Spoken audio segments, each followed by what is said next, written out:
नमस्कार दोस्तों। आज हम अपना जो है चैप्टर जहाँ से छोड़ा था वहीं से शुरुआत करने जा रहे हैं। हम सोइल के ऊपर आए हुए थे। स्टार्ट करते हैं हम।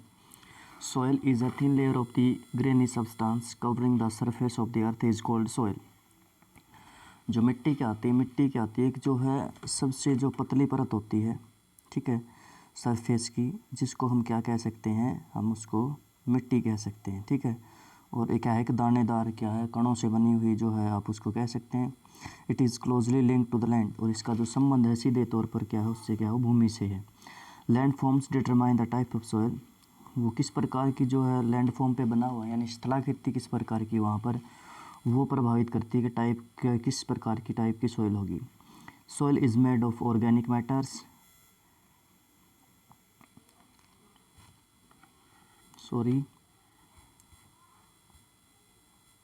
soil is made of organic matter, minerals and weathered rocks formed on the earth. This happen through the process of weathering. The right mix of minerals and organic matter make of the soil fertile। देखो इसके बारे में मैंने शायद हमने आपको पहले ही बताया था हमारी क्लासेज के अंदर, क्या कि भी इसके अंदर ऑर्गेनिक मैटर भी होगा, मिनरल्स भी होंगे, और जो रॉक्स होती हैं जैसे वो ट्रांसपोर्टेड रॉक्स होती हैं, उनको क्या है एक स्थान से दूसरे स्थान पर क्या है वेदर करके, क्या है वेदरिंग के बाद ट्रांसपोर्टेशन के जो साधन होते हैं वो इसको क्या करते हैं, एक स्थान से दूसरे स्थान पर लेके जाते हैं। इस प्रकार से हम कह सकते हैं कि ये जो प्रक्रिया है जिसके द्वारा क्या मिनरल्स ऑर्गेनिक मैटर है वो आपस में मिलकर क्या है जो मिट्टी को क्या है कि वो मतलब मिट्टी को क्या करते हैं, उपजाऊ बनाते हैं, ठीक है।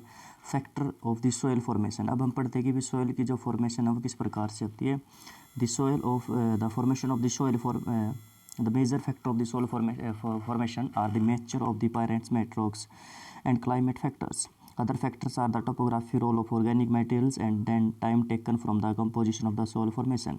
All these different from place to place। देखिए कुछ फैक्टर होते हैं जो प्रभावित करते हैं कि भी किस प्रकार से क्या है मिट्टी का निर्माण होगा, कि जिस प्रकार से क्लाइमेट है या फिर पेरेंट्स रॉक्स होती है, वो सबसे पहले जो प्रभावित करते हैं कि वहाँ पर किस प्रकार की मिट्टी देखने को मिलती है। इसके अलावा हमने बात की थी अभी भी टोपोग्राफी क्या है, ऑर्गेनिक मैटर कितना है उसके अंदर, कितना उन्होंने टाइम लिया है मिट्टी ने बनने में, और कहाँ पर बनी है वो। ये प्रक्रियाएँ हैं, ये प्रभावित करती हैं कि किस प्रकार की मिट्टी का निर्माण होगा। देखो यहाँ पर नीचे हैं हमारे टेबल पे आते हैं, जैसे पेरेंट रॉक्स क्या आती है, जो मूल पदार्थ जिसको कहते हैं मूल चट्टान कहते हैं, ये क्या करते हैं, उसके कलर को, टेक्सचर को, उसके केमिकल कंपोजिशन को ये प्रभावित करते हैं भी। उसके बाद कंटेंट परमेबिलिटी होती है कि भी कितनी प्रकार से किस प्रकार से वो क्या है अक्षमता देखेंगे भी, वो सोख सकती है वस्तु पानी को, या फिर अन्य प्रकार पानी की ही बात करेंगे कि वो प्रभावित करती है, वो पेरेंट्स रॉक्स के ऊपर डिपेंड करती है। देखो सबसे इम्पोर्टेंट तो काम यही होता है कि पेरेंट्स रॉक किस प्रकार की थी, तो उसी हिसाब से क्या है आपको वहाँ पर उसी प्रकार की मिट्टी देखने को मिलेगी। जैसे उसके कणों का आकार क्या होगा, ठीक है, उसके बाद उसका कलर कैसा होगा, ठीक है, उसके अंदर कौन से केमिकल मिले होंगे, तो ये काफ़ी हद तक जो प्रभावित करता है वो हमारा पेरेंट्स रॉक्स के ऊपर प्रभावित करता है। इससे दूसरा जो है एक रिलीफ के बारे में। रिलीफ क्या करता है कि भी प्रभावित कैसे करता है, altitude slope determine the accumulation of the soil, यानी कि जो मैंने आपको पहले बताई थी कि भी जो स्लोपी एरिया है तो वहाँ से क्या है जो पेरेंट्स रॉक्स क्या है लुढ़क कर क्या है वो नीचे की तरफ आ जाएगी। अगर स्लोपी एरिया नहीं है तो बिल्कुल है तो रोड रॉक्स क्या है वहीं पर आपकी बनना शुरू हो जाएगी। इसके अलावा क्या है flora fauna and micro organism जो हम बात कर रहे थे, ये क्या है वो आपके ऑर्गेनिक मटेरियल होता है। जितना ये ज़्यादा होगा हम कह सकते हैं कि वहाँ पर क्या सॉइल की फर्टिलिटी आपको उतनी ही ज़्यादा देखने को मिलेगी। उसके बाद क्लाइमेट है, जैसे क्लाइमेट में टेम्परेचर, रेनफॉल, और इसके बाद है वेदरिंग किस प्रकार की, और इसी के अलावा जो ह्यूमन जो एक्टिविटीज़ हैं वो भी इसको प्रभावित करेगी कि वहाँ पर किस प्रकार से जो सोइल का निर्माण होगा। और सबसे लास्ट में जो टाइम है ये सबसे महत्वपूर्ण होता है। एक और जो सबसे प्रक्रिया है, सबसे प्रमुख प्रक्रियाओं में से एक है कि भी जो है इसके बनने में ऐसा नहीं कि भी आज ये कल में बन जाएगी आपकी जो सोइल है भी।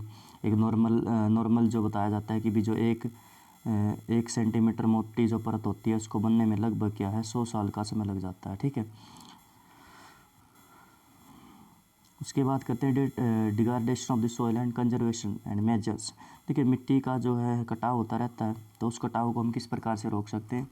तो soil erosion and depletion are the major threat to the soil as a resource. Both human and natural factors can lead to the degradation of soil.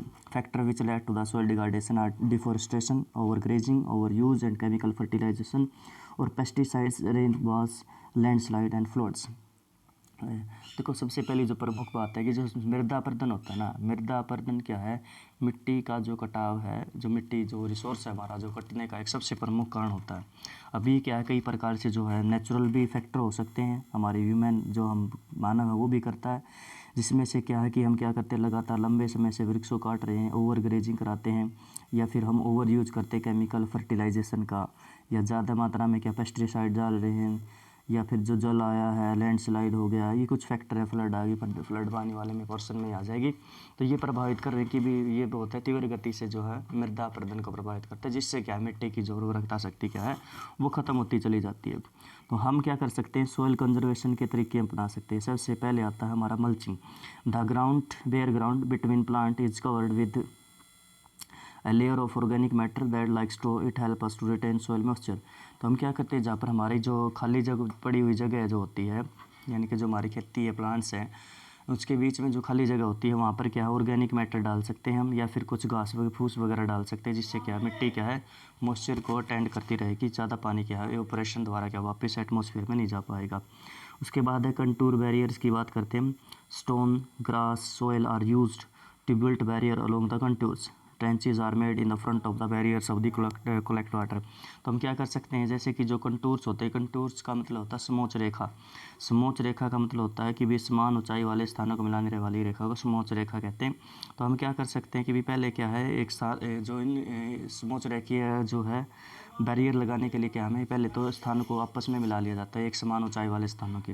उसके बाद क्या है वो डाल बिल्कुल एक समान हो जाता है उनका, और उसके बाद क्या उसके सामने क्या करेंगे, जैसे ही डाल के अनुसार पानी आएगा तो हम क्या करने का कोशिश करते हैं, वहाँ पर बैरियर लगा दिया जाता है। जैसे बैरियर के रूप में क्या है कि हम वहाँ पर ग्रास लगा सकते हैं, पत्थर लगा सकते हैं। इससे क्या है कि जो फ्लो हो रहा है पानी का उस फ्लो को क्या है रोका जा सकता है, जिससे क्या मृदा अपरदन को क्या है कम किया जा सकता है। उसके बाद है rock dam. Rocks are piled up to slow down the flow of this prevent gullies and further soil erosion. देखो ये कुछ काफ़ी हद तक इस प्रकार का, लेकिन यहाँ पर कंटूर्स का प्रयोग, पहले कंटूर की जो प्रक्रिया वो थी, लेकिन ये कहीं पर भी प्रयोग किया जा सकता है जहाँ पर भी क्या है पानी तीव्र गति से आता चल रहा दिखाई दे रहा है, तो आप क्या कर सकते हो वहाँ पर रॉक्स लगा सकते हो, जिससे कई रॉक्स आई तो यहाँ पर टकराने के बाद क्या है कि पानी आपका क्या है वो तीव्र गति से इरोड नहीं कर पाएगा, वो क्या हो उसकी स्पीड को कम किया जा सकता है, और उसके बाद क्या है वहाँ पर मृदा अपरदन की दर को रोका जा सकता है। उसके बाद है टेरेस फार्मिंग कर सकते हैं। बिल्कुल broad flat step or terrace are made of the step slopes so that the flat surface are available to grow crops, they reduce surface run off and soil erosion. जिस प्रकार से क्या भी सीढ़ी नुमा हम खेती कर सकते हैं, जिससे क्या है कि भी पानी का जो है एक तो हमें क्या खेती करने के लिए जगह मिलेगी, इसके अलावा क्या है कि भाई जो स्लोप है पानी का वो क्या हो जाएगा एकदम से तीव्र गति से नहीं आएगा, वो क्या है हमारा रुक रुक कर जो पानी आएगा, जिससे क्या है हम वहाँ से भी मिट्टी अपरदन को रोक सकते हैं। Intercropping. Different crops are grown in the alternative rows and are sown to the different types to protect the soil from the rainwash। उसके बाद क्या कर सकते हैं हम, जो मिट्टी होती है उस मिट्टी के अंदर हमारी क्रॉप्स को क्या है वो हम जो अलग अलग प्रकार की क्रॉप हो सकते हैं, जिस प्रकार से भी ये हमारा पैटर्न हो गया कि हमने यहाँ पर कोई एक फसल बोली, इसको फिर इसको छोड़ के यहाँ पर कोई दूसरी फसल बोली, यहाँ पर कोई फिर पहले वाली बोती, फिर वहाँ पर कोई दूसरी बोती। इसमें आप हमें जो ध्यान रखने वाली बात ये होती है कि जो इनके बोने का और काटने का समय क्या होता है अलग अलग होता है। इससे क्या है हमारी फर्टिलिटी क्या होती है वो क्या है कभी भी क्या है सॉरी फर्टिलिटी तो देखो फर्टिलिटी की बात नहीं करेंगे हम, यहाँ पर बात करेंगे जो सोइल हमारी जो फील्ड होती है वो फील्ड कभी भी खाली नहीं होती, जिसकी वजह से मृदा अपरदन से हम बच सकते हैं। हाँ, यहाँ पर बात आती है कि क्या हम इस प्रकार से फर्टिलिटी को प्राप्त कर सकते हैं। हाँ, अगर हम इस प्रकार से जो पैटर्न चेंज करेंगे ना, इस प्रकार से हमने यहाँ पर पहले कुछ और बोया था, मान लीजिए हमने यहाँ पर गेहूँ बोया था और यहाँ पर भी गेहूँ बोया था, तो अगर हम अगली बार यहाँ पर गेहूँ न बोकर कई अन्य प्रकार की फसल बोएंगे तो इससे तो क्या हम फर्टिलिटी को भी प्राप्त कर सकते हैं। यहाँ पर किसी दूसरी फसल को बोया था तो हम क्या अगली बार उस फसल को न बोकर किसी दूसरी फसल को बोएंगे, तो क्या है अगर हम चेंजेज करते रहते हैं तो क्रॉप रोटेशन बोला जाता है। अगर क्रॉप रोटेशन कर पाते हैं तो मिट्टी की जो है अक्षमता को क्या दोबारा से प्राप्त किया जा सकता है। उसके बाद हम बात कर रहे हैं कंटूर प्लगिंग। सेम प्रक्रिया है ऊपर वाली, आप कह सकते हैं ploughing parallel to the contours of the hill slopes to form a natural barrier for the water to flow down the slope. यानी कि क्या है हमें जो खेतों की जुताई है वो क्या पैरेलल तरीके से करनी पड़ेगी। पैरेलल का मतलब वही है कंटूर्स का उपयोग करेंगे और कंटूर्स के माध्यम से क्या है हम इसको कंटूर बनाकर, कंटूर में फिर वही समान ऊंचाई वाले क्षेत्र होते हैं उनको मिलाया जाता है, और उसके बाद क्या है उसके बाद उसको स्लोप को क्या है एक समान कर दिया जाता है, जिससे क्या है कि हम मृदा प्रदूषण को रोकने का प्रयत्न किया जाता है कि एक नेचुरल बैरियर की बात कर सकते हैं बन जाएगा, जिससे क्या जो वाटर का फ्लो है थोड़ा सा कम हो जाएगा भी। उसके बाद shelter belt in the coastal and dry regions, flow of the trees are planted to check the wind movement to the protect soil cover. इसके बाद है कि भी हम क्या कर सकते हैं, एक जो वृक्षों की लंबी कतार एक समान इस प्रकार से कतार लगा सकते हैं, जिससे क्या कि विंड आए या पानी आए वो इस मृदा प्रदूषण की गति को क्या कर सकता है। तो जो वृक्ष लगाएंगे तो क्या है एक सोइल की जड़ों को अपने अंदर क्या मतलब जकड़ लेंगे, इससे क्या पानी अगर आया भी तो भी क्या प्रदूषण के चांसेस यहाँ पर बहुत कम हो जाते हैं। इसके अलावा विंड आएगी तो विंड को भी क्या है ये रोकने का प्रयत्न करते हैं, जिससे क्या है कि मृदा प्रदूषण की दर को रोका जा सकता है। उसके बाद हम बात करते हैं वाटर की। Water is a vital renewable natural resources. These fourth of the earth's surface is covered with the water. It is therefore appropriate called the water planet. It was the primitive oceans, and life began almost 3.5 billion years back. Even today, the oceans cover 2/3 of the earth's surface and support a rich variety of plant and animal lives. The ocean water is, however, saline and not fit for the human consumption. Fresh water amount of only about 2.7%. Nearly 70% of the ocean are ice sheets and glaciers. In Antarctica, Greenland, and mountain regions, due to their location, they are inaccessible. Only 1% of the fresh water is available and fit for the human use. It is found as a groundwater, as a surface water in the rivers and lakes, as water vapors in the atmosphere. देखिए हम बात करें कि जो water है कि वो क्या है, एक बहुत ही विशाल हमारा एक नवीकरणीय प्राकृतिक संसाधन है। ये पूरे के पूरे जो सरफेस को कवर करता फोर्थ पे 1/4 हिस्से पर आपको पानी देखने को मिल रहा है। इसीलिए वजह से क्या है इसको हम वाटर प्लेनेट कहते हैं। शुरुआत से ही हमारी सरफेस के ऊपर क्या है 2/3 के ऊपर क्या पर सरफेस पे पानी देखने को मिल रहा था, लेकिन हमारे लिए क्या है कि भी सबसे प्रमुख समस्या ये है कि हमारे यहाँ पर जो पानी है लगभग क्या है वो क्या समुद्रों के अंदर है। यानी कि जब हम बात करते हैं 97% के आसपास जो वाटर है हमारा ओशियंस के अंदर डिपॉजिट है, जिसको हम उपयोग नहीं कर सकते। बाकी जो बचा हुआ जो पानी है वो हमारा 2.7 या फिर जो 2% जो पानी होता है वो हमारा आइस कैप्स के रूप में डिपॉजिट है, बर्फ़ के रूप में है, और 1% पानी जो अंडरग्राउंड वाटर है, रिवर है, लेक्स है, पॉन्ड्स के रूप में हमारे यहाँ पर मिलता है। तो हमारे लिए क्या जो पीने योग्य पानी है वो काफ़ी कम है, इसलिए क्या है हमें बहुत बड़ी मात्रा में क्या है कंजर्व करने की आवश्यकता पड़ जाती है पानी को। Fresh water is therefore the most precious substance on the earth. Water can neither be added nor subtracted from the earth. Its total volume remain constant. Its abundance only seems to vary because it is in the constant motion, cyclic through the oceans, air, the land, and back again through the process of the evaporation, precipitation, and runoff. This is you already known as the referred as a water cycle. देखिए पानी होता है जो पानी ना तो उसकी मात्रा को बढ़ाया जा सकता है ना उसको घटाया जा सकता है। जो इसकी वॉल्यूम है वो कांस्टेंट रहती है। बस जो समस्या हमारे लिए ये है कि भी क्या इसकी फॉर्म चेंज हो जाती है। इस प्रकार से जो पानी है वो सारा का सारा क्या है हमें क्या है वो हमारी पृथ्वी के ऊपर देखने को मिलेगा। तो वो क्या है एक साइक्लिक मैनर में घूमता रहता है। जिस प्रकार से हम बात करते थे, हमने वाटर साइकिल पढ़ा था पिछले साल, तो हम वहाँ पे इसको कन्फर्म कर चुके हैं। Humans are a huge amount of water, not only for drinking and washing, but also in the process of production. Water for agriculture, industries, generating electricity through reservoir of the drains of the other uses, increasing population, rising demand for the food and cash crops, increasing urbanization, and rising standards of the living are the major factors leading to shortage in the supply of rich water, either due to the drying up of the water source of the water pollution. देखिए मनुष्य की जो है बहुत बड़ी मात्रा में पानी की आवश्यकता पड़ती है। जैसे हम पीने के लिए उपयोग करते हैं, कपड़े धोने में इसका उपयोग करते हैं, हमारी इंडस्ट्रीज़ में यूज़ होता है, हमारे एग्रीकल्चर में यूज़ होता है, हम बिजली बनाने में इसका उपयोग कर सकते हैं। लेकिन जैसे जैसे मनुष्य की जो पॉपुलेशन जो बढ़ी है, जनसंख्या बढ़ी है, तो क्या है हमारे लिए फूड की जो है डिमांड बढ़ी है। इसलिए क्या हमने क्या है कैश क्रॉप्स को हमने सबसे ज़्यादा उपयोग करना शुरू कर दिया है। उसके अलावा क्या है जैसे जैसे अर्बन जो हमारा नगरीकरण बढ़ा है, जो लिविंग स्टैंडर्ड है वो भी बढ़ा हमारा, जिसकी वजह से क्या है हमने क्या है कि इस सोर्स की क्या हमें थोड़ी सी कमी देखने को मिली है। और इसलिए क्या है कि भी हमें वाटर को पोल्यूटेड भी कर दिया गया है बहुत बड़ी मात्रा में। उसके बाद है problems of the water availability. There is a scarcity of the water in many regions of the world. Most of the Africa, West Asia, South Asia, part of the Western USA, Northwest Mexico, part of the South America and Antarctica are the facing shortage of the fresh water supply.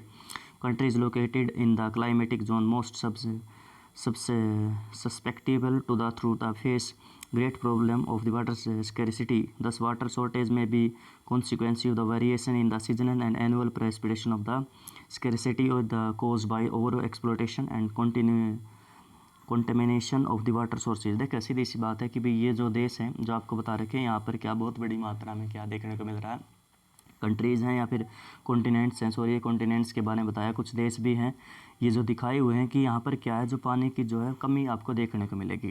देखो सीधी सी बात है, पानी की कमी क्यों हुई, पानी की कमी क्या कि ओवर यूज किया हमने, या फिर हम बात करें मिस यूज करते चले गए, तो ये मिस यूज़ करने की वजह से ज़्यादा हम ये मिस यूज़ कहें या फिर ज़्यादा यूज़ कहें, कुछ भी कह सकते हैं आप, इसकी वजह से क्या हमें इसकी जो शॉर्टेज देखने को मिल रही है। तो इसलिए क्या कि हमें इसको बचाना ही पड़ेगा। सीधी सी बात हमारे सामने समस्या देखने को मिल रही है कि भाई बहुत बड़ी मात्रा में क्या ड्रोट भी देखने को मिल रहे हैं। ड्रोट क्यों आएंगे, क्या पानी ही नहीं है तो ड्रोट ही आपको देखने को मिल जाएंगे भाई। तो हमें क्या करना पड़ेगा, इसको कंजर्व करना पड़ेगा। और कंजर्व किस प्रकार से करेंगे, तो वो तरीका है सुने, access to the clean and adequate water source is major problem facing the world today. Steps have to be taken to conserve the dwindling resources even through water is renewable resource. It over use and polluted make it unfit for the use. Discharge of the untreated or partly treated sewage, agriculture, chemical and industries effluents in water bodies are major contaminants. They pollute water from the nitrates, metals and pesticides. देखिए हम जो बात करें कि यहाँ पर जो सबसे प्रमुख बात है कि जो ये जो पानी है जो ख़त्म होता चला जा रहा है या फिर वेस्ट होता चला जा रहा है, इसका क्या काम है। सबसे पहली बात है जो डिस्चार्ज है हमारा जो है अनट्रीटेड, यानी कि हम क्या है इंडस्ट्रीज से निकलने वाला जो वेस्ट है या फिर हमारे घरेलू वेस्ट होता है, हम उसको क्या पानी को क्या हम फेंक देते हैं, तो उसका यूज़ नहीं करते। उसके बाद है हमें क्या एग्रीकल्चर के अंदर बहुत बड़ी मात्रा में केमिकल डालते हैं, इंडस्ट्रीज़ के अंदर से बहुत बड़ी मात्रा में केमिकल पेस्टिसाइड निकलते हैं, तो वो सारे के सारे पानी में जाकर मिल जाते हैं और जिससे क्या उसको क्या करते हैं वो पोल्यूटेड करते हैं बहुत बड़ी मात्रा के अंदर। ठीक है, इसलिए जो पीने योग्य पानी है वो हमारे लिए ख़राब होता चला जा रहा है और हमें बीमारियां भी होती चली जा रही हैं। Most of these chemical are non biodegradable and reach human bodies through water, यानी कि क्या ये ख़त्म नहीं हो पाते और केमिकल और सीधे तौर पर मनुष्य की कहेंगे बॉडीज़ में आएंगे। Water pollution can be control by treating these effluents stably before releasing them in water body. देखिए सीधी सी बात है, अगर हम बात करें इनको रोकना है तो जहाँ से ये आ रहा है तो हमें क्या करना पड़ेगा, उनको अच्छी प्रकार से क्या पहले ट्रीट करना पड़ेगा, पहले इनका रीयूज करने का प्रयत्न करने का पड़ेगा कि सीधे तौर पर हम इनको पानी में न डालें भी।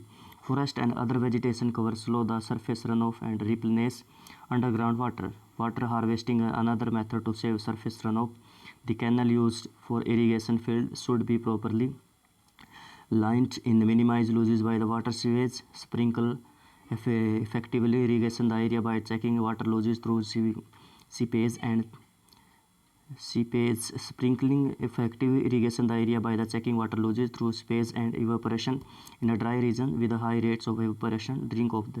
Drip or trickle irrigation is very useful. The valuable water resources can therefore be conserved by the adopting these means of irrigation. देखिए यदि हम बात करें फॉरेस्ट की और वेजिटेशन भी क्या करती है, जो है सरफेस का रन ऑफ वाटर क्या करती है उसको क्या बढ़ाने में क्या है मदद करते हैं भाई, क्योंकि ये एक तो देखो सीधी सी बात है ये वर्षा लाने में भी सहायक होते हैं और लेकिन जो हमारे लिए सबसे इम्पोर्टेंट चीज़ है हम क्या कर सकते हैं, वाटर को हार्वेस्ट कर सकते हैं। यानी कि जो वर्षा का जल हुआ, जैसे ही वर्षा हुई छतों के ऊपर क्या करना है शुरू कर देते हैं हम पाइप के माध्यम से क्या इसको इकट्ठा करना शुरू कर देते हैं और इसको क्या दोबारा से यूज कर सकते हैं। ठीक है, तो एक बात तो क्या है कि वाटर हार्वेस्टिंग का माध्यम हम अपना सकते हैं। दूसरा तरीका क्या कर सकते हैं, जैसे खेतों में है जहाँ पर शुष्क क्षेत्र है, जहाँ पर पानी की कमी आपको देखने को मिल रही है, तो वहाँ पर क्या करेंगे स्प्रिंकल जो सिस्टम होता है या फिर ड्रिप सिस्टम होता है, तो हमें उसके माध्यम से क्या करनी चाहिए, हमें वहाँ पर हमें क्या खेती इरीगेशन सिस्टम अपनाना चाहिए। ठीक है, और उसके बाद जहाँ पर कैनल है, जहाँ पर नहर हैं, उनका भी अच्छी प्रकार से हमें यूज़ करना चाहिए कि जैसे कि उनको समय समय पर पक्का करते रहना चाहिए साइड से न